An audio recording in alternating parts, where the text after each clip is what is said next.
রহমান রহিম আল্লাহ তাআলার নামে। অথবা তিনি শ্রেষ্ঠ যিনি আসমান সমূহ ও জমিন পয়দা করেছেন এবং আসমান থেকে তোমাদের জন্য পানি বর্ষণ করেছেন, আবার তা দিয়ে জমিনে মনোরম উদ্যান তৈরি করেছেন, অথচ তাতে একটি ক্ষুদ্র বৃক্ষ পয়দা করারও তোমাদের ক্ষমতা নেই। বলো, এসব কাজে আল্লাহ তাআলার সাথে অন্য কেউ মাবুদ আছে কি? বরং তারা হচ্ছে এমন এক সম্প্রদায় যারা অন্যকে আল্লাহ তাআলার সমকক্ষ সাব্যস্ত করছে। কিংবা তিনি শ্রেষ্ঠ যিনি জমিনকে সৃষ্টিকুলের বসবাসের উপযোগী করেছেন, আবার তার মাঝে মাঝে প্রবাহিত করেছেন অসংখ্য নদী নালা। জমিনকে সুদৃঢ় করার জন্য তার মধ্যে পর্বতমালা স্থাপন করেছেন। দুই সাগরের মাঝে মিষ্টি ও লোনা পানির সীমারেখা সৃষ্টি করে দিয়েছেন। বলো, এ সব কাজে আল্লাহ তাআলার সাথে আর কোন মাবুদ আছে কি? বরং তাদের অধিকাংশ লোক এ সত্যটুকুও জানে না। অথবা তিনিই শ্রেষ্ঠ যিনি কোন বিপদগ্রস্ত ব্যক্তির ডাকে সাড়া দেন, যখন নিরুপায় হয়ে সে তাঁকেই ডাকতে থাকে, তখন তার বিপদ আপদ তিনি দূরীভূত করে দেন, এবং তিনি তোমাদের এ জমিনে তার প্রতিনিধি বানান। এসব কাজে আল্লাহ তাআলার সাথে আর কোন মাবুদ কি আছে? আসলে তোমরা কমই উপদেশ গ্রহণ করে থাকো। কিংবা তিনি শ্রেষ্ঠ যিনি তোমাদের জলের স্থলের গহীন অন্ধকারের পথ দেখান, যিনি তার অনুগ্রহ সম বৃষ্টি বর্ষণের আগে তার সুসংবাদ বহন করার জন্য বাতাস প্রেরণ করেন। এসব কাজে আল্লাহর সাথে অন্য কোন মাবুদ কি আছে? আল্লাহ তাআলা অনেক মহান। ওরা যা কিছু তার সাথে শরীক করে তিনি তার চাইতে অনেক ঊর্ধ্বে। অথবা তিনি শ্রেষ্ঠ যিনি গোটা সৃষ্টিকে প্রথমবার অস্তিত্বে আনায়ন করে মৃত্যুর পর তা আবার সৃষ্টি করবেন। কে তোমাদের আসমান ও জমিন থেকে রিজিক সরবরাহ করছেন? আছে কি কোন মাবুদ আল্লাহর সাথে এসব কাজে? তাদের তুমি বলো, হে নবী, যদি তোমরা তোমাদের দাবিতে সত্যবাদী হও তাহলে তার সপক্ষে কোন প্রমাণ উপস্থাপন করো। হে নবী, তুমি বলো, আল্লাহ তাআলা ছাড়া আসমান সমূহ ও জমিনে যা কিছু আছে এদের কেউই অদৃশ্য জগতের কিছু জানে না। তারা এও জানে না কবে তাদের আবার কবর থেকে ওঠানো হবে। মনে হচ্ছে আখিরাত সম্পর্কে এদের জ্ঞান নিঃশেষ হয়ে গেছে। না, আসলে তা নয়, বরং তারা এ ব্যাপারে সন্দেহে নিমজ্জিত হয়ে আছে। বরং তারা সে সম্পর্কে জেনে বুঝেই অন্ধ হয়ে আছে। যারা আল্লাহ তাআলাকে অস্বীকার করে তারা বলে, আমরা ও আমাদের বাপ দাদারা মৃত্যুর পর যখন মাটি হয়ে যাব তখনও কি আবার আমরা কবর থেকে উত্থিত হব?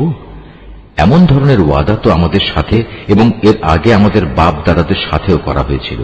আসলে এগুলো ভিত্তিহীন কথা ছাড়ার কিছুই নয়, যা পূর্ববর্তীদের থেকে বর্ণিত হয়ে আসছে। হে নবী, তুমি বলো, তোমরা আল্লাহর জমিনে সফর করো এবং দেখো অপরাধীদের পরিণাম কি ভয়াবহ হয়েছে। তুমি ওদের কোনো কাজের উপর দুঃখ করো না। যা কিছু ষড়যন্ত্র এরা তোমার বিরুদ্ধে করুক না কেন তাতেও মনক্ষুণ্ণ হও না। তারা বলে, যদি তোমরা সত্যবাদী হও তাহলে বলো আযাবের ওয়াদা কখন আসবে। হে নবী, তুমি বলো, আযাবের যে বিষয়টি তোমরা ত্বরান্বিত করতে চাচ্ছ তার কিছু অংশ সম্ভবত তোমাদের পেছনে এসে দাঁড়িয়েই আছে। অবশ্যই তোমার মালিক মানুষদের প্রতি অত্যন্ত দয়াবান, কিন্তু অধিকাংশ মানুষই আল্লাহ তাআলার অনুগ্রহের শুকর আদায় করে না। যা কিছু তাদের মন গোপন করে রাখে আর যা কিছু তা বাইরে প্রকাশ করে তোমার মালিক তা ভালো করেই জানেন। আসমান ও জমিনে এমন কোন গোপন রহস্য নেই যা আমার সুস্পষ্ট গ্রন্থে লিপিবদ্ধ নেই। অবশ্যই এ কোরআন বনী ইসরায়েলদের উপর তাদের এমন অনেক কথা প্রকাশ করে দেয় যার ব্যাপারে তারা একে অপরের সাথে মতভেদ করে থাকে। নিঃসন্দেহে এ কোরআন হচ্ছে ঈমানদারদের জন্য আল্লাহ তাআলার পক্ষ থেকে হেদায়েত ও রহমত। হে নবী, তোমার মালিক নিজ প্রজ্ঞা অনুযায়ী এদের মাঝে মীমাংসা করে দেবেন। তিনি পরাক্রমশালী, তিনি সর্বজ্ঞ। অতএব হে নবী, সর্বাবস্থায় তুমি আল্লাহ তাআলার উপর নির্ভর করো। নিঃসন্দেহে তুমি সুস্পষ্ট সত্যের উপর প্রতিষ্ঠিত রয়েছ। তুমি মৃত লোকদের কখনো কিছু শোনাতে পারবে না, বধিরকেও তোমার আওয়াজ শোনাতে পারবে না, বিশেষ করে যখন তারা তোমাকে দেখে মুখ ফিরিয়ে নেয়। একইভাবে তুমি অন্ধদেরও তাদের গুমরাহি থেকে সঠিক পথের উপর আনতে পারবে না। তুমি তো শুধু তাদেরই তোমার কথা শোনাতে পারবে যারা আমার আয়াতসমূহের উপর ঈমান আনে এবং সে অনুযায়ী আল্লাহ তাআলার কাছে আত্মসমর্পণ করে। শুনে রাখো, যখন আমার প্রতিশ্রুত সময় তাদের উপর এসে পড়বে, তখন আমি মাটির ভেতর থেকে তাদের জন্য এক অদ্ভুত জীব বের করে আনব, যা অলৌকিকভাবে তাদের সাথে কথা বলবে, কেননা মানুষরা আমার আয়াতসমূহে বিশ্বাস করত না। রুকু 7।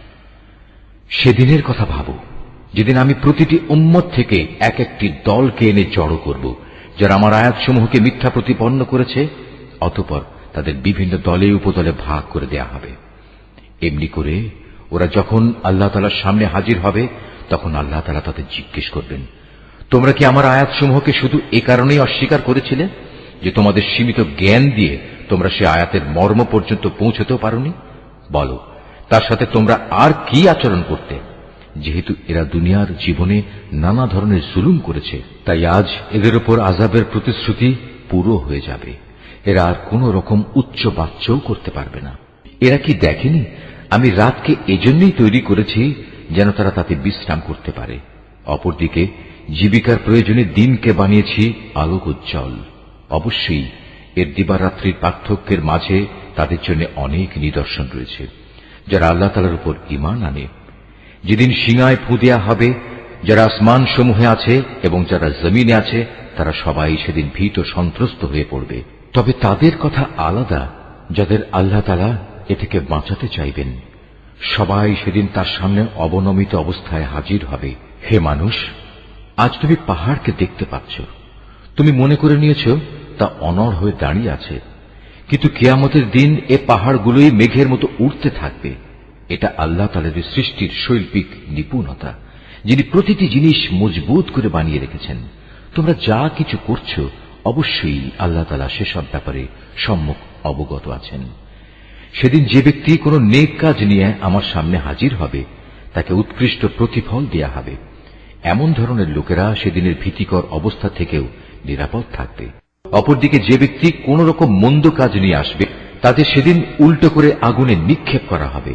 জাহান্নামের প্রহরীরা তাদের বলবে, তোমরা যা কিছু করতে তার বিনিময় হিসেবে এছাড়া আর কি কিছুই তোমাদের দেয়া যাবে? হে নবী, তুমি বলো, আমাকে তো শুধু এইটুকু আদেশ দেয়া হয়েছে যেন আমি এ মক্কা নগরীর আসল মালিকের ইবাদত করি, যিনি একে সম্মানিত করেছেন। মূলত তিনি হচ্ছেন সব কিছুর একমাত্র মালিক। আমাকে এও হুকুম দেয়া হয়েছে যেন আমি তাঁরই আদেশের সামনে আত্মসমর্পণ করি। আমি যেন কোরআন তেলাওয়াত করি। অতঃপর যে ব্যক্তি হেদায়েতের পথ অনুসরণ করবে, সে তো তা করবে তার নিজের মুক্তির জন্যই। আর যে ব্যক্তি এর পরেও গোমরাহ থেকে যাবে, তাকে শুধু তুমি এটুকু বলো, আমি তো কেবল তোমার জন্য জাহান্নামের একজন সতর্ককারী মাত্র। তুমি আরো বলো, সমস্ত প্রশংসা একমাত্র আল্লাহ তাআলার জন্যই। অচিরেই তিনি তোমাদের এমন কিছু নিদর্শন দেখাবেন, যা দেখলে তোমরা তা সহজেই চিনে নেবে। তোমরা যা কিছু আচরণ করছো, আল্লাহ তাআলা সে সম্পর্কে মোটেই বেখবর নন। সূরা আল কাসাস। রহমান রহিম আল্লাহ তাআলার নামে। তাসিন মিম। এ হচ্ছে সুস্পষ্ট কিতাবের আয়াত। হে নবী, এই আয়াতসমূহের মাধ্যমে আমি তোমাকে মুসা ও ফেরাউনের কিছু ঘটনা ঠিক ঠিক করে বলে দিতে চাই। এটা তাদের জন্য যারা আল্লাহ তাআলার উপর ঈমান আনে। ঘটনাটা ছিল এই, ফেরাউন আল্লাহর জমিনে অনেক শক্তিশালী হয়ে উঠেছিল। সে তার দেশের অধিবাসীদের বিভিন্ন শ্রেণীতে বিভক্ত করে রেখেছিল। সে তার একটি দলকে হীনবল করে রেখেছিল। সে তাদের পুত্রদের হত্যা করত এবং নারীদের জীবিত রেখে দিত। অবশ্যই সে ছিল জমিনে বিপর্যয় সৃষ্টিকারী ব্যক্তিদের একজন। ফেরাউনের এসব নিপীড়নের মোকাবেলায় আমি সে জমিনে যাদের হীনবল করে রাখা হয়েছিল, তাদের উপর কিছুটা অনুগ্রহ করতে এবং ফেরাউনের সেবা দাস থেকে উঠিয়ে তাদের দেশের নেতা বানিয়ে দিতে চাইলাম। আমি তাদের এ জমিনের উত্তরাধিকারী বানিয়ে দিতে চাইলাম। আমি ইচ্ছে করলাম সে দেশে তাদের ক্ষমতার আসনে বসিয়ে দেব এবং তাদের মাধ্যমে ফেরাউন, হামান ও তার লয় লস্করদের সে ব্যাপারটা দেখিয়ে দেব, যে ব্যাপারে তারা আশঙ্কা করত। এমনি এক সময় মুসার জন্ম হল। যখন আমি মুসার মায়ের কাছে এ আদেশ পাঠালাম, তুমি তাকে বুকের দুধ খাওয়াও। যদি কখনো তার নিরাপত্তার ব্যাপারে তোমার ভয় হয়, তাহলে বাক্সে ভরে তাকে সমুদ্রে ফেলে দিও। কোন রকম ভয় করো না, দুশ্চিন্তাও করো না, কেননা আমি তাকে তোমার কাছেই ফিরিয়ে দেব। আমি তাকে রসুলদের মধ্যে সামিল করব আল্লাহ তাআলার আদেশ অনুযায়ী মুসার মা তাকে সমুদ্রে ফেলে দিল। অতঃপর ফেরাউনের লোকজন তাকে সমুদ্র থেকে উঠিয়ে নিল, যেন সে একদিন আল্লাহ তাআলার সিদ্ধান্ত মোতাবেক তাদের জন্য দুশ্মনী ও দুশ্চিন্তার কারণ হয়ে পড়তে পারে। এতে কোনো সন্দেহ নেই যে ফেরাউন, হামান ও তাদের বাহিনী ছিল ভয়ানক অপরাধী। ফেরাউনের স্ত্রী এই শিশুটিকে দেখে তার স্বামীকে বলল, এই শিশুটি আমার এবং তোমার জন্য চক্ষু শীতলকারী হবে, একে হত্যা করো না। হয়তো একদিনে আমাদের কোনো উপকারও করতে পারে, অথবা আমরা তাকে সন্তান হিসেবেও তো গ্রহণ করতে পারি। কিন্তু তারা তখন আল্লাহ তাআলার পরিকল্পনা সম্পর্কে কিছুই বুঝতে পারেনি। ওদিকে মুসার মায়ের মন অস্থির হয়ে পড়েছিল। আমার প্রতি আস্থাশীল থাকার জন্য যদি আমি তার মনকে দৃঢ় না করে দিতাম, তাহলে সে তো দুশ্মনের কাছে তার খবর প্রকাশ করেই দিচ্ছিল। সে মুসার বোনকে বলল, তুমি সাগরের পাড় ধরে এর পেছন পেছন যাও। কথানুযায়ী সে তাকে দূর থেকে এমনভাবে পর্যবেক্ষণ করতে থাকল যে ফেরাউনের লোকেরা টেরও করতে পারল না। ওদিকে আগে থেকেই আমি তার উপর ধাত্রীদের স্তনের দুধ খাওয়ানো বন্ধ করে রেখেছিলাম। এই অবস্থা দেখে সে বোনটি বলল, আমি কি তোমাদের এমন একটি পরিবারের নাম ঠিকানা বলে দেব যারা তোমাদের জন্য একে লালন পালন করবে, সাথে সাথে তারা এর শুভানুধ্যায়ীও হবে? আমি তাকে আবার তার মায়ের কোলে ফিরিয়ে আনলাম, যাতে করে নিজের সন্তানকে দেখে তার চোখ ঠান্ডা হয়ে যায় এবং সে কোন রকম দুঃখ না পায়। সে এ কথাটাও ভালো করে জেনে নিতে পারে আল্লাহ তাআলার ওয়াদা সত্য, যদিও অধিকাংশ লোক এটা জানে না। যখন সে পূর্ণ যৌবনে উপনীত হল এবং শারীরিক শক্তিতে পূর্ণতা প্রাপ্ত হল, তখন আমি তাকে জ্ঞান ও প্রজ্ঞা দান করলাম। আমি নেককার লোকদের এভাবেই প্রতিফল দান করি। একদিন সে নগরীতে প্রবেশ করল, যখন সেখানে নগরবাসীরা অসতর্ক অবস্থায় ছিল, ঘরে ঘরে আরাম করছিল। এ সময় সে সেখানে দুজন মানুষকে মারামারি করতে দেখল। এদের একজন ছিল তার নিজ জাতি বনী ইসরায়েলের, আর দ্বিতীয় ব্যক্তি ছিল তার শত্রু দলের লোক। যে ব্যক্তি ছিল তার দলের, সে তখন দ্বিতীয় ব্যক্তির মোকাবেলায় তার সাহায্য চাইল, যে ছিল তার শত্রু দলের। তখন মুসা তাকে একটি ঘুষি মারল। এভাবে সে তাকে হত্যাই করে ফেলল। সাথে সাথে অনুতপ্ত হয়ে সে বলল, এটা একটা শয়তানি কাজ। অবশ্যই সে হচ্ছে মানুষের দুশমন এবং প্রকাশ্য বিভ্রান্তকারী। সে আরো বলল, হে আমার মালিক, অনিচ্ছাকৃত এ কাজ করে আমি তো আমার নিজের উপর বড় জুলুম করে ফেলেছি। হে আল্লাহ তাআলা, তুমি আমাকে ক্ষমা করে দাও। অতঃপর আল্লাহ তাআলা তাকে ক্ষমা করে দিলেন, কেননা তিনি হচ্ছেন ক্ষমাশীল ও পরম দয়ালু। সে আরো বলল, হে আমার মালিক, তুমি যেভাবে আমার উপর মেহেরবানি করেছ, সে অনুযায়ী আমিও তোমাকে প্রতিশ্রুতি দিচ্ছি, আমি আর কখনো কোনো অপরাধী ব্যক্তির জন্য সাহায্যকারী হব না। অতঃপর ভীত শঙ্কিত অবস্থায় সে নগরীতে তার ভোর হল। হঠাৎ সে দেখতে পেল আগের দিন যে ব্যক্তি তার কাছে সাহায্য প্রার্থনা করেছিল, সে আবার তাকে সাহায্যের জন্য চিৎকার করছে। মুসা এবার তাকে বলল, তুমি তো দেখছি একজন ভারী গোমরা লোক। তারপরেও যখন সে ও ফরিয়াদি ব্যক্তিটি তাদের উভয়ের শত্রুর উপর হাত ওঠাতে চাইল, তখন এ ব্যক্তিটি মনে করল মুসা তাকে বুঝি মেরেই ফেলবে। তাই সে বলল, তুমি কি আজ আমাকে সেভাবেই হত্যা করতে চাও যেভাবে কাল তুমি এক ব্যক্তিকে হত্যা করেছ? তুমি তো জমিনের দারুণ স্বেচ্ছাচারী হতে চলেছ। তুমি কি মোটেই শান্তি স্থাপনকারী হতে চাও না? এর কিছুক্ষণ পরেই এক ব্যক্তি নগরীর আরেক প্রান্ত থেকে দৌড়ে এসে বলল, হে মুসা, আমি এইমাত্র শুনে এলাম ফেরাউনের দরবারীরা তোমাকে হত্যা করার ব্যাপারে পরামর্শ করছে। অতএব তুমি এক্ষুনি শহর থেকে বের হয়ে যাও। আমি হচ্ছে তোমার একজন শুভাকাঙ্ক্ষী বন্ধু। অতঃপর সে ভীত ও আতঙ্কিত অবস্থায় নগরী থেকে বের হয়ে গেল এবং যেতে যেতে বলল, হে মালিক, তুমি আমাকে জালিম জাতির হাত থেকে রক্ষা করো। মিশর ছেড়ে যখন সে মাদিয়ান অভিমুখে যাত্রা করল, তখন বলল, আমি আশা করি আমার মালিক আমাকে সঠিক পথই দেখাবেন। অবশেষে যখন সে মাদিয়ানের একটি পানির কূপের কাছে পৌঁছল, তখন দেখল তার পাশে অনেক মানুষ। তারা পশুদের পানি পান করাচ্ছে এবং তাদের অদূরে সে দুজন রমণীকে দেখতে পেল, যারা নিজ নিজ পশুদের আগলে রাখছে। সে তাদের জিজ্ঞেস করল, তোমাদের কি হল? তোমরা পশুদের পানি খাওয়াচ্ছ না? তারা বলল, আমরা পশুদের পানি খাওয়াতে পারব না যতক্ষণ না এই রাখালরা তাদের পশুদের সরিয়ে না নিয়ে যায়, এবং আমাদের পিতা একজন বৃদ্ধ মানুষ, তিনি আসতে পারেন না, তাই আমরা এসেছি। একথা শোনার পর সে এদের পশুগুলোকে পানি খাইয়ে দিল। তারপর সরে একটি গাছের ছায়ার দিকে গেল এবং আল্লাহকে বলল, হে আমার মালিক, এই মুহূর্তে তুমি নিরাপদ আশ্রয় হিসেবে যে নিয়ামতই আমার উপর নাজিল করবে আমি একান্তভাবে তারই মুখাপেক্ষী হয়ে থাকব। আল্লাহ তাআলার নিয়ামত আসতে দেরি হল না। মুসা দেখতে পেল সে দুই রমণীর একজন লজ্জা জড়ানো অবস্থায় তার কাছে এলো এবং বলল, আমার পিতা তোমাকে তার কাছে ডেকেছেন। তুমি যে আমাদের পশুগুলোকে পানি খাইয়ে দিয়েছিলে তার জন্য তিনি তোমাকে কিছু পারিশ্রমিক দিতে চান। অতঃপর সে তার কথা মতো তার পিতার কাছে এলো এবং নিজের কাহিনী তার কাছে বর্ণনা করল। সব শুনে সে মুসাকে বলল, তুমি কোনো ভয় করো না, এখন তুমি জালেমদের কাছ থেকে বেঁচে গেছ। সে দুজন রমণীর একজন তার পিতাকে বলল, হে আমার পিতা, একে বরং তুমি তোমার কাজে নিয়োগ করো, কেননা তোমার মজুর হিসেবে সে ব্যক্তি উত্তম বলে প্রমাণিত হবে, যে হবে শারীরিক দিক থেকে শক্তিশালী এবং চরিত্রের দিক থেকে বিশ্বস্ত। এরপর রমণীদের পিতা তাকে বলল, আমি আমার এই দুই মেয়ের একজনকে তোমার সাথে বিয়ে দিতে চাই, তবে তা হবে এ কথার উপর তুমি 8 বছর আমার কাজ করবে। যদি তুমি 8 বছরের জায়গায় 10 বছর পুরো করতে চাও তবে তা হবে একান্ত তোমার ব্যাপার। আমি তোমার উপর কোনো কষ্টকর শর্ত আরোপ করতে চাই না। আল্লাহ তাআলা চাইলে তুমি আমাকে সদাচারী ব্যক্তি হিসেবে দেখতে পাবে। সে এতেই রাজি হল এবং বলল, ঠিক আছে, আমার এবং আপনার মাঝে এ চুক্তি পাকা হয়ে থাকল। আপনার দেয়া দুটো মেয়াদের যে কোনো একটি যদি আমি পূরণ করি তাহলে আপনার পক্ষ থেকে আমার উপর কোনো বাড়াবাড়ি করা হবে না। এর নিশ্চয়তাটুকু আমি চাই। আমাদের এ কথার উপর আল্লাহ তাআলা সাক্ষী হয়ে থাকলেন। অতঃপর মুসা যখন তার চুক্তিবদ্ধ মেয়াদ পূর্ণ করে নিল তখন সপরিবারে নিজ দেশের দিকে রওনা করল। যখন সে তুর পাহাড়ের পাশে আগুন দেখতে পেল তখন সে তার পরিবারের লোকদের বলল, তোমরা এখানেই অপেক্ষা করো, আমি আগুন দেখতে পেয়েছি।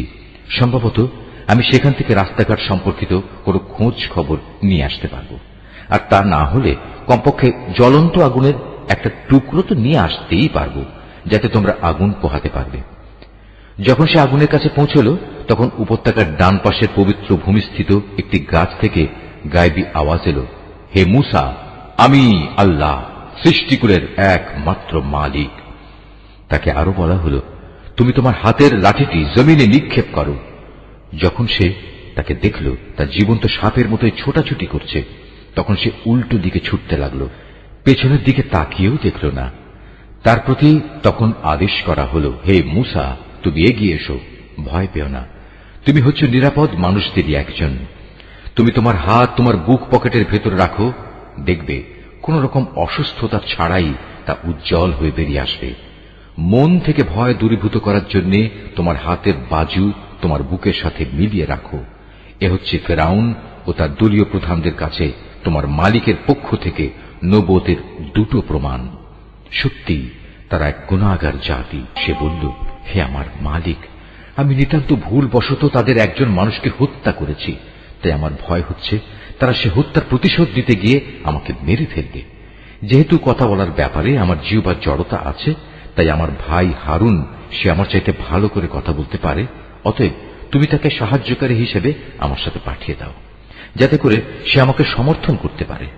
আমার ভয় হচ্ছে আমি একা গেলে তারা আমাকে মিথ্যা প্রতিপন্ন করবে।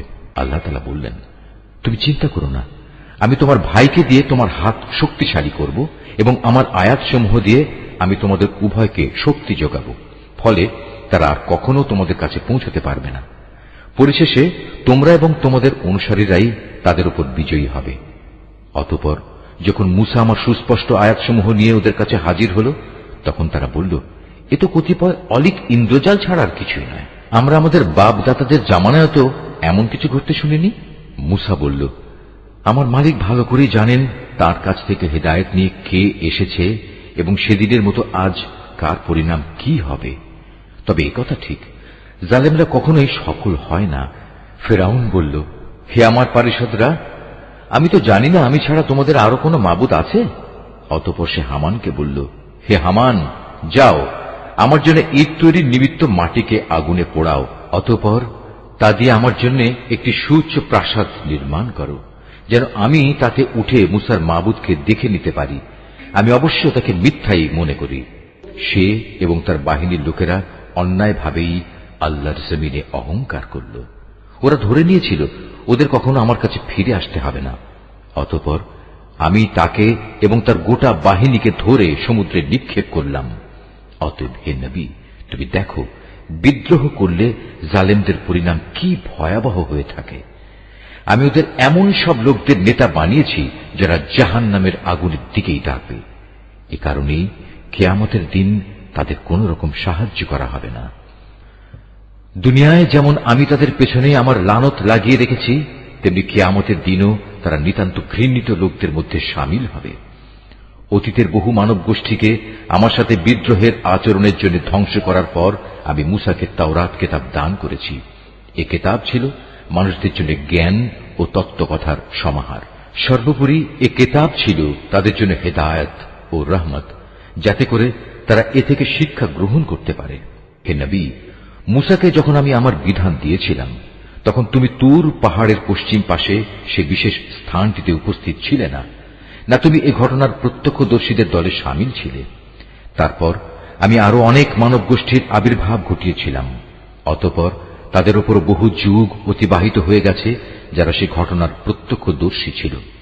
মহাকালের বিবর্তন তাদের ধরে রাখেনি। আর তুমি মাদিয়ানবাসীদের মাঝেও উপস্থিত ছিলে না যে তুমি তাদের কাছে আমার আয়াতসমূহ পড়ে পড়ে শুনিয়েছ, কিন্তু সে সময়ের খবরাখবর তোমার কাছে পৌঁছানোর জন্য আমি সেখানে মজুদ ছিলাম। মুসাকে যখন আমি প্রথমবার আওয়াজ দিয়েছিলাম, তখনও তুমি তুর পাহাড়ের কোন দিকেই মজুদ ছিলে না। বস্তুত এটা হচ্ছে তোমার প্রতি তোমার মালিকের রহমত। তিনি তোমাকে এসব অবহিত করেছেন, যাতে করে এর মাধ্যমে তুমি এমন এক সম্প্রদায়কে সতর্ক করতে পারো যাদের কাছে তোমার আগে কোনো সতর্ককারী আসেনি, যে তারা উপদেশ গ্রহণ করবে। এমন যেন না হয় ওদের কৃতকর্মের জন্য ওদের ওপর কোনো বিপর্যয় এসে পড়বে, এবং তখন তারা বলবে, হে আমাদের মালিক, তুমি আমাদের কাছে কোনো রসুল পাঠালে না কেন? তাহলে আমরা তোমার আয়াতসমূহের অনুবর্তন করতাম এবং আমরা সবাই ঈমানদারও হয়ে যেতাম। অতঃপর যখন আমার কাছ থেকে তাদের কাছে সত্য দিন এলো, তখন তারা বলতে লাগলো, এ নবীকে সে ধরনের কিছু কেতাব দেয়া হলো না কেন যা মুসাকে দেওয়া হয়েছিল? কিন্তু তুমি বলো, মুসাকে যা দেওয়া হয়েছিল তাকে ইতিপূর্বে এরা অস্বীকার করেনি? তারা তো এও বলেছে এ উভয়টি হচ্ছে জাদু, এর একটি আরেকটি সমর্থক, এবং তারা বলেছে আমরা এর কোনটাই মানি না। হে নবী, তুমি এদের বলো, যদি উভয়টাই মিথ্যা হয় এবং তোমরা তোমাদের এ দাবিতে সত্যবাদী হও, তাহলে আল্লাহ তাআলার কাছ থেকে অন্য কোন কিতাব নিয়ে এসো যা এ দুটোর তুলনায় ভালো হবে, তাহলে আমিও তার অনুসরণ করব। যদি এরা তোমার এই কথার কোনো জবাব না দেয়, তাহলে জেনে রেখো এরা আসলে নিজেদের খেয়াল খুশির অনুসরণ করে এসব বলে। তার চাইতে বেশি গুমরা ব্যক্তি আর কে আছে যে আল্লাহ তাআলার পক্ষ থেকে কোনো হেদায়েত পাওয়া ছাড়াই কেবল নিজের খেয়াল খুশির অনুসরণ করে? আল্লাহ তাআলা কখনো জালেম জাতিকে পথ দেখান না। আমি আমার বাণী কোরআনের এ কথা তাদের জন্য ধীরে ধীরে পাঠিয়েছি, যাতে করে তারা শিক্ষা গ্রহণ করতে পারে। কোরআন নাজিলের আগে আমি যাদের আমার কিতাব দান করেছিলাম, তাদের মধ্যে যারা সত্যানুসন্ধিৎসু ছিল, তারা এর উপর ঈমান এনেছে। যখন তাদের সামনে কিতাব তেলাওয়াত করা হয়, তখন তারা বলে, আমরা এর উপর ঈমান এনেছি, কারণ আমরা জানি এটাই সত্য, এটা আমাদের মালিকের কাছ থেকে এসেছে। আমরা আগেও আল্লাহর কিতাব মানতাম। এরাই হচ্ছে সেসব লোক যাদের তাদের দিনের পথে ধৈর্য ধারণের জন্য দুবার পুরস্কৃত করা হবে। তারা তাদের ভালো আমল দ্বারা মন্দ আমল দূর করে। আমি তাদের যে রিজিক দান করেছি, তারা তা থেকে আল্লাহর পথে ব্যয় করে। এরা যখন কোনো বাজে কথা শোনে, তখন তা পরিহার করে চলে এবং এদের বলে, আমাদের কাজের দায়িত্ব আমাদের উপর, আর তোমাদের কাজের দায়িত্ব তোমাদের উপর। তোমাদের জন্য সালাম। তাছাড়া আমরা জাহেলদের সাথে তর্ক করতে চাই না। যাকে তুমি ভালোবাসো, তবে এ ভালোবাসার কারণেই তুমি তাকে হেদায়েত দান করতে পারবে না। তবে হ্যাঁ, আল্লাহ তাআলা যাকে চান তাকে অবশ্যই তিনি হেদায়েত দান করেন। তিনি ভালো করেই জানেন কারা এ হেদায়েতের অনুসারী হবে। হে নবী, এরা বলে, যদি আমরা তোমার সাথে মিলে হেদায়েতের পথ ধরি, তাহলে অবিলম্বে আমাদের এই জমিন থেকে তাড়িয়ে দেয়া হবে। তুমি তাদের জিজ্ঞেস করো, আমি কি তাদের বসবাসের জন্য শান্তি ও নিরাপত্তার শহরে জায়গা করে দেইনি, যেখানে তাদের রিজিকের জন্য আমার কাছ থেকে সব ধরনের ফলমূল আসে? কিন্তু তাদের অধিকাংশ মানুষই শুকর আদায় করতে জানে না। আমি এমন অসংখ্য জনপদ নির্মূল করে দিয়েছি, যার অধিবাসীদের তাদের অর্থনৈতিক সমৃদ্ধি মদমত্ত করে রেখেছিল, অথচ এ হচ্ছে তাদের ঘর বাড়িগুলো আর এ হচ্ছে তার ধ্বংসাবশেষ। এদের ধ্বংসের পর এসব জায়গা সামান্যই কোন মানুষের বসতি ছিল। শেষ পর্যন্ত আমি সব কিছুর মালিক হয়ে থাকলাম। হে নবী, তোমার মালিক কোন জনপদকে ধ্বংস করেন না যতক্ষণ না সে জনপদের কেন্দ্রস্থলে কোন নবী না পাঠান, যে তাদের কাছে আমার আয়াতসমূহ তেলাওয়াত করবে।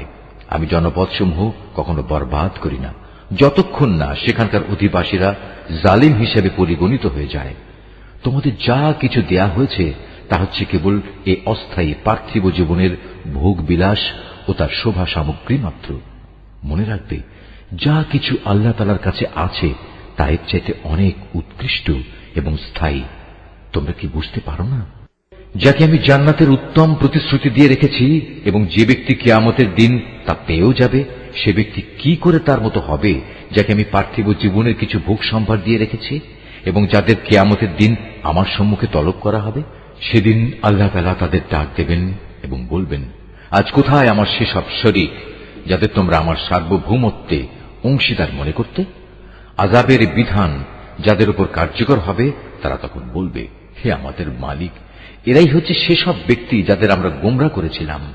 আমরা যেমনি এদের গোমরা করেছিলাম তেমনি আমরা নিজেরাও গোমরা হয়ে গিয়েছিলাম। আজ আমরা তোমার দরবারে দায়িত্ব মুক্ত হয়ে যাচ্ছি। এরা কেবল আমাদেরই গোলামি করত না, এরা নিজেদের প্রবৃত্তির গোলামিও করত। অতঃপর মুশরিকদের বলা হবে, ডাকো আজ তোমাদের শরীকদের। তারপর তারা তাদের ডাকবে, কিন্তু তারা তাদের কোনোই জবাব দিতে পারবে না। ইতিমধ্যে মুশরিকরা নিজের চোখেই আযাব দেখতে পাবে। কত ভালো হতো যদি এরা সঠিক পথের সন্ধান পেত। সেদিন আল্লাহ তাআলা পুনরায় তাদের ডাক দেবেন এবং বলবেন, নবীদের তোমরা কি জবাব দিয়েছিলে? সেদিন তাদের মনের উপর থেকে সব বিষয় হারিয়ে যাবে। তারা একে অপরের কাছে কোনো কথা জিজ্ঞেস করার সুযোগ পাবে না। তবে যে ব্যক্তি তওবা করেছে এবং ঈমান এনেছে, নেক আমল করেছে, তার কথা আলাদা। আশা করা যায় সে মুক্তিপ্রাপ্তদের দলে শামিল হবে।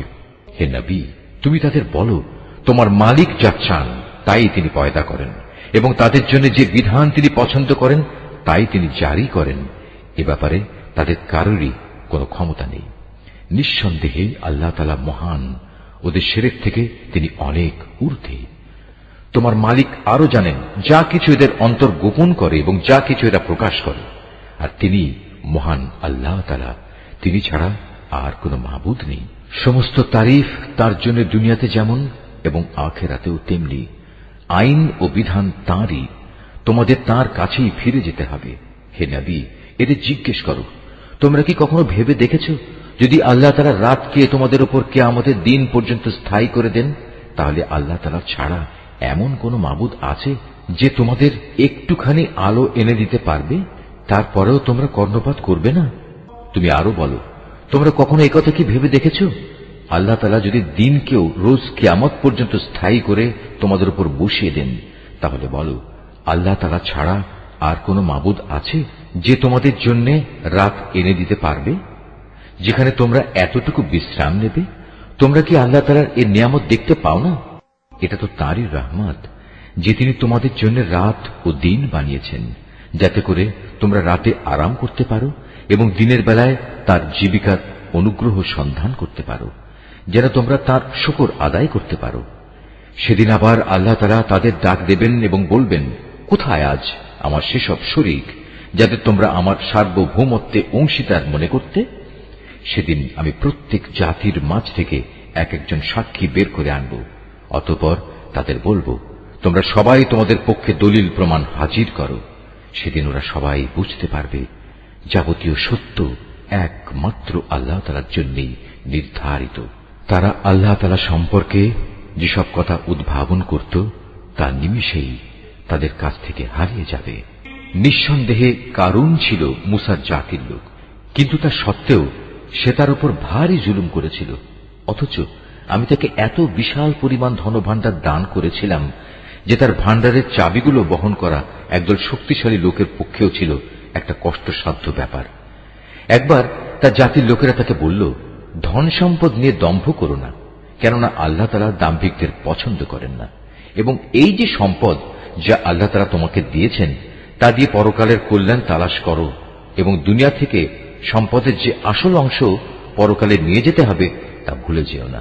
এবং আল্লাহ তাআলা যেভাবে ধন সম্পদ দিয়ে তোমার উপর মেহেরবানি করেছেন, তুমিও তেমনি তার পথে তা ব্যয় করে তার বান্দাদের উপর দয়া করো। সম্পদের বাহাদুরি দিয়ে জমিনে বিপর্যয় সৃষ্টি করতে উৎসাহী হয়েও না। নিঃসন্দেহে আল্লাহ তাআলা ফাসাদি লোকদের ভালোবাসেন না। কারণ একথা শুনে বলল, এই বিশাল ধন সম্পদ আমার জ্ঞান ও যোগ্যতা বলেই আমার কাছে এসেছে। কিন্তু এ মূর্খ লোকটা কি জানত না আল্লাহ তাআলা তার আগে বহু মানব গোষ্ঠীকে ধ্বংস করে দিয়েছেন, যারা শক্তি সামর্থ্যে তার চেয়ে ছিল অনেক প্রবল এবং তাদের জমা মূলধনও তার তুলনায় ছিল অনেক বেশি। অপরাধীদের তাদের অপরাধজনিত অজুহাত সম্পর্কে জিজ্ঞাসাবাদ করা হবে না। অতঃপর একদিন সে তার লোকদের সামনে নিজের শান শওকতের প্রদর্শনী করার জন্য জাঁক জমকের সাথে বের হল। মানুষদের মাঝে যারা পার্থিব জীবনের ভোগ বিলাস কামনা করত, তখন তারা বলল, আহা, কত ভালো হতো কারণকে যা দেয়া হয়েছে তা যদি আমাদেরও থাকত। আসলেই সে মহাভাগ্যবান ব্যক্তি। অপরদিকে যাদের আল্লাহ তাআলার রহস্য জ্ঞান দেয়া হয়েছে, তারা বলল, ঠিক তোমাদের সম্পদের উপর। বস্তুত যারা আল্লাহ তাআলার উপর ঈমান আনে এবং নেক কাজ করে, তাদের জন্য তো আল্লাহ তাআলার দেয়া পুরস্কারই শ্রেষ্ঠ, আর তা শুধু ধৈর্যশীলরাই পেতে পারে। পরিশেষে আমি তাকে এবং তার ঐশ্বর্যে ভরা প্রাসাদকে জমিনে গেঁড়ে দিলাম। তখন যারা তার সম্পদের জন্য একটু আগেই আক্ষেপ করছিল, তাদের এমন কোন দলই সেখানে মজুদ ছিল না যারা আল্লাহ তাআলার গজবের মোকাবেলায় তাকে একটু সাহায্য করতে পারল, না সে নিজে নিজেকে গজব থেকে রক্ষা করতে পারল। মাত্র গতকাল সন্ধ্যা পর্যন্ত যারা তার জায়গায় পৌঁছার কামনা করছিল, তারা আজ সকাল বেলায় বলতে লাগলো, আসলে আল্লাহ তাআলা তার বান্দাদের মাঝে যাকে চান তার জন্য রিজিক বাড়িয়ে দেন, আর যাকে চান তার জন্য তা সংকীর্ণ করে দেন। যদি আল্লাহ তাআলা আমাদের উপর তাঁর অনুগ্রহ না করতেন, আমাদেরও তিনি কারণের মতোই আজ জমিনের ভেতর পুঁতে দিতেন। আসলে কাফেররা কখনোই সফল কাম হয় না। এটা হচ্ছে আখিরাতের চির শান্তির ঘর। আমি এটা তাদের জন্য নির্ধারিত করে রেখেছি যারা দুনিয়ায় কোন রকম প্রাধান্য বিস্তার করতে চায় না, না তারা জমিনে কোন রকম বিপর্যয় সৃষ্টি করতে চায়। শুভ পরিণাম তো পরহেজগার মানুষদের জন্যই রয়েছে। যে ব্যক্তি কিয়ামতের দিন কোন নেকি নিয়ে হাজির হবে, তাকে তার পাওনার চাইতে বেশি পুরস্কার দেয়া হবে। আর যে ব্যক্তি কোন মন্দ কাজ নিয়ে আসবে, সে যেন জেনে রাখে যারাই মন্দ কাজ করেছে তাদের কেবল সেটুকু পরিমাণ শাস্তি দেয়া হবে, যে পরিমাণ মন্দ তারা নিয়ে এখানে হাজির হবে। হে নবী, যে আল্লাহ তাআলা এই কোরআন তোমার উপর অবশ্য পালনীয় করেছেন, তিনি অবশ্যই তোমাকে তোমার কাঙ্ক্ষিত পুণ্যভূমিতে ফিরিয়ে নিয়ে যাবেন। তুমি তাদের বলো, আমার মালিক এটা ভালো করেই জানেন কে তার কাছ থেকে হেদায়েত নিয়ে এসেছে আর কে সুস্পষ্ট গুমরাহিতে নিমজ্জিত রয়েছে। হে নবী, তুমি তো কখনো এ আশা করনি তোমার উপর কোন কিতাব নাজিল হবে।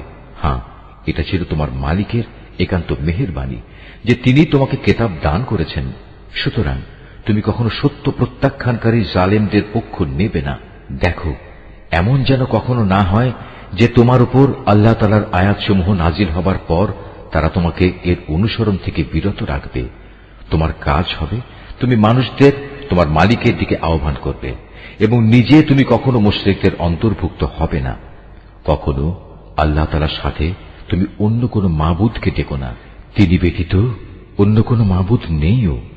তার মহান সত্তা ছাড়া প্রতিটি বস্তুই ধ্বংসশীল। যাবতীয় সার্বভৌমত্ব তাঁর জন্যই এবং তোমাদের সবাইকে তাঁর কাছেই ফিরে যেতে হবে। সূরা আল আনকাবুত। রহমান রহিম আল্লাহ তাআলার নামে। আলিফ লাম মিম। মানুষরা কি এটা মনে করে নিয়েছে তাদের শুধু এটুকু বলার কারণেই ছেড়ে দেয়া হবে যে আমরা ঈমান এনেছি এবং তাদের কোন রকম পরীক্ষা করা হবে না? আমি তো সেসব লোকদেরও পরীক্ষা করেছি যারা এদের আগে এভাবেই ঈমানের দাবি করেছিল। আল্লাহ তাআলা অবশ্যই তাদের ভালো করে জেনে নেবেন যারা ঈমানের দাবিতে সত্যবাদী। আবার ঈমানের মিথ্যা দাবিদারদেরও তিনি অবশ্যই জেনে নেবেন। যারা সব সময় গুনাহের কাজ করে বেড়ায়, তারা এটা ধরে নিয়েছে তারা বুদ্ধির প্রতিযোগিতায় আমার থেকে আগে চলে যাবে। এটা তাদের একটা মন্দ সিদ্ধান্ত যা আমার সম্পর্কে তারা করতে পারল। তোমাদের মধ্যে যে ব্যক্তি এ আশা করে সে আল্লাহ তাআলার সামনাসামনি হবে, তবে সে যেন জেনে রাখে আল্লাহ তাআলার নির্ধারিত এই সময়টা অবশ্যই আসবে। আল্লাহ তাআলা সব কিছু শুনেন, সব কিছু জানেন। যে ব্যক্তি আল্লাহ তাআলার পথে সংগ্রাম সাধনা করে সে তো আসলে তা করে তার নিজের কল্যাণের জন্যই, কেননা আল্লাহ তাআলা সৃষ্টিকুল থেকে প্রয়োজন মুক্ত। যারা ঈমান আনে এবং নেক কাজ করে আমি অবশ্যই তাদের সেসব দোষ ত্রুটিগুলো দূর করে দেব, এবং তারা যেসব নেক আমল করে আমি তাদের সেসব কর্মের উত্তম ফল দেব।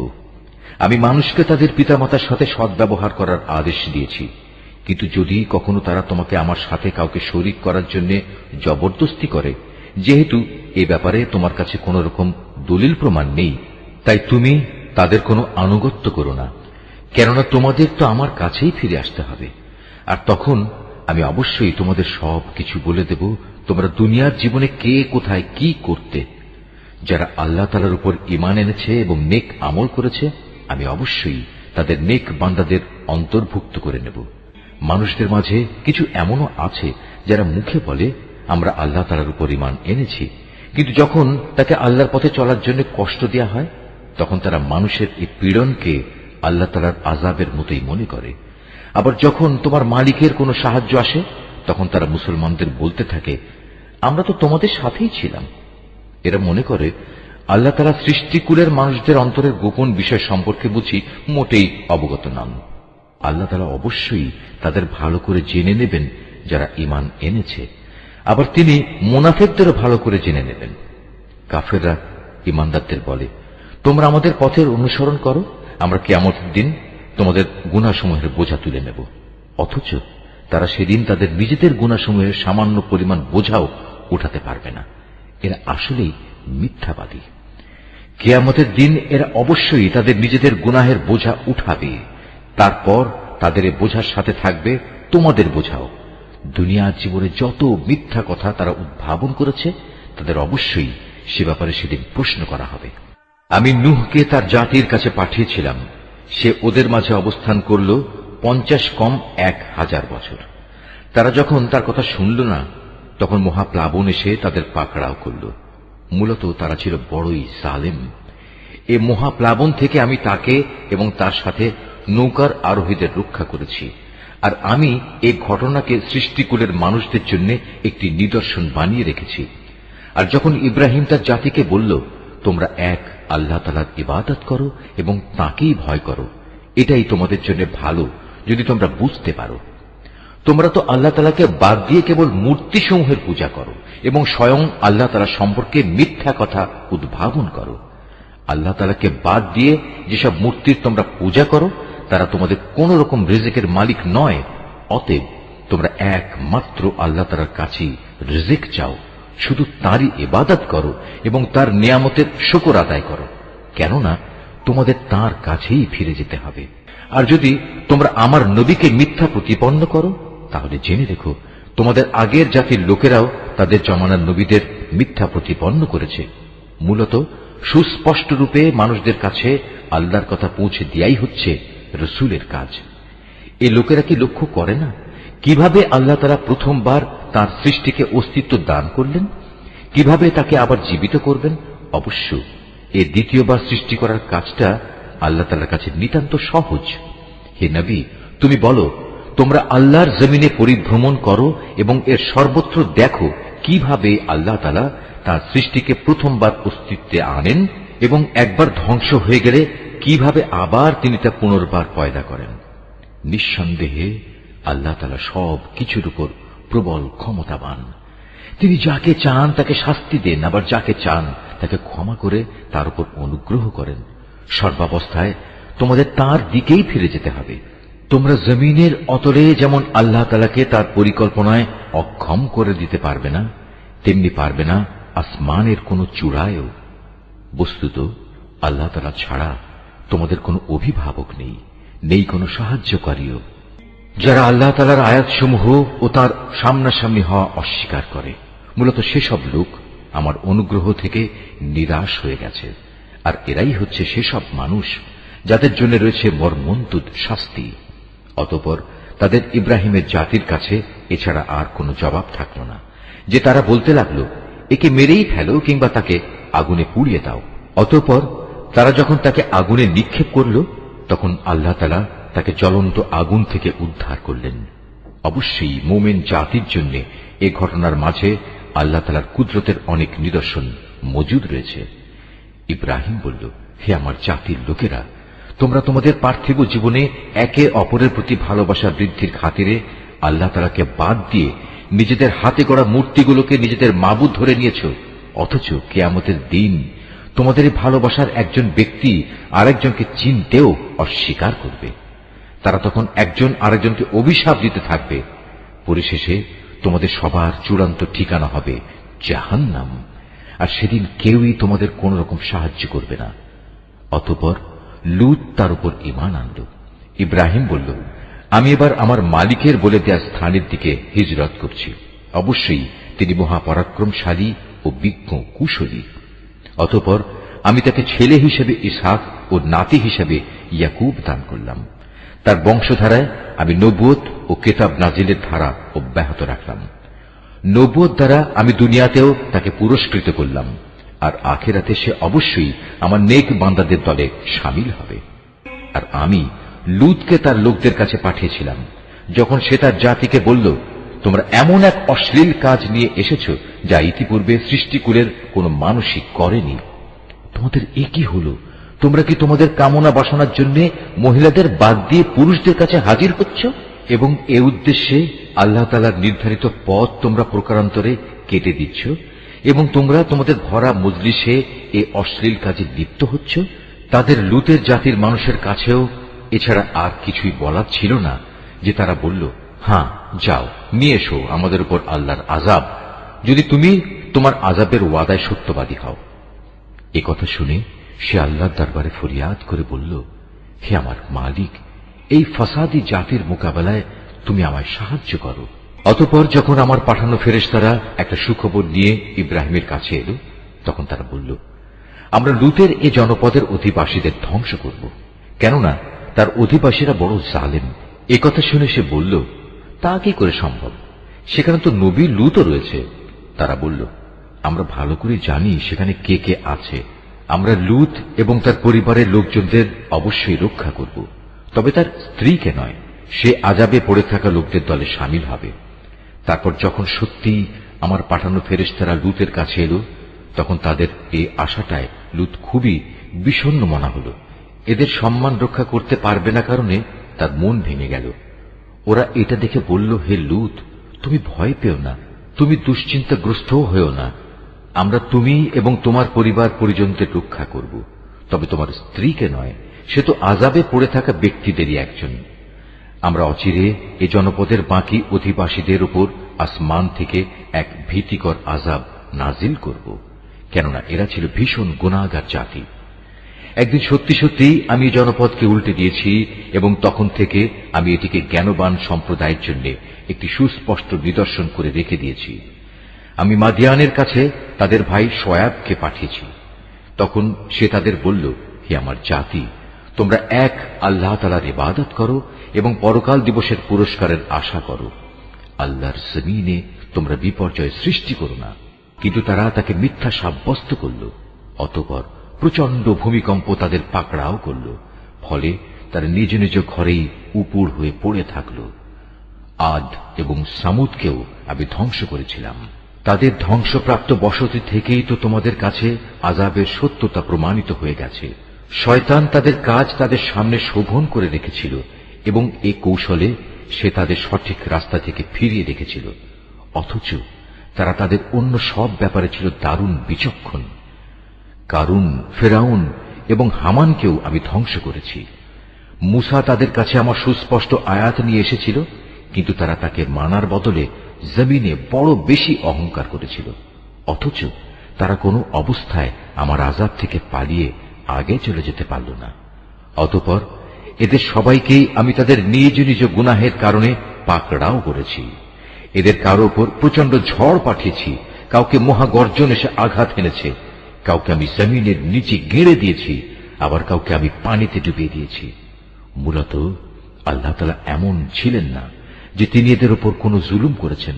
জুলুম তো বরং তারা নিজেরাই নিজেদের উপর করেছে।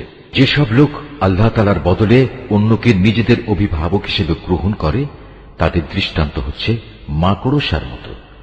তারা নিজেরাও এক ধরনের ঘর বানায়, আর দুনিয়ার দুর্বলতম ঘর হচ্ছে এই মাকড়সার ঘর। কত ভালো হতো যদি তারা এই সত্যটুকু বুঝতে পারত। এরা আল্লাহ তাআলার পরিবর্তে যে সবকিছুকে ডাকে, আল্লাহ তাআলা তাদের সম্পর্কে সম্যক অবগত রয়েছেন।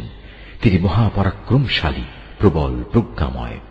এ হচ্ছে সেই উদাহরণ যা আমি মানুষদের জন্যই পেশ করেছি।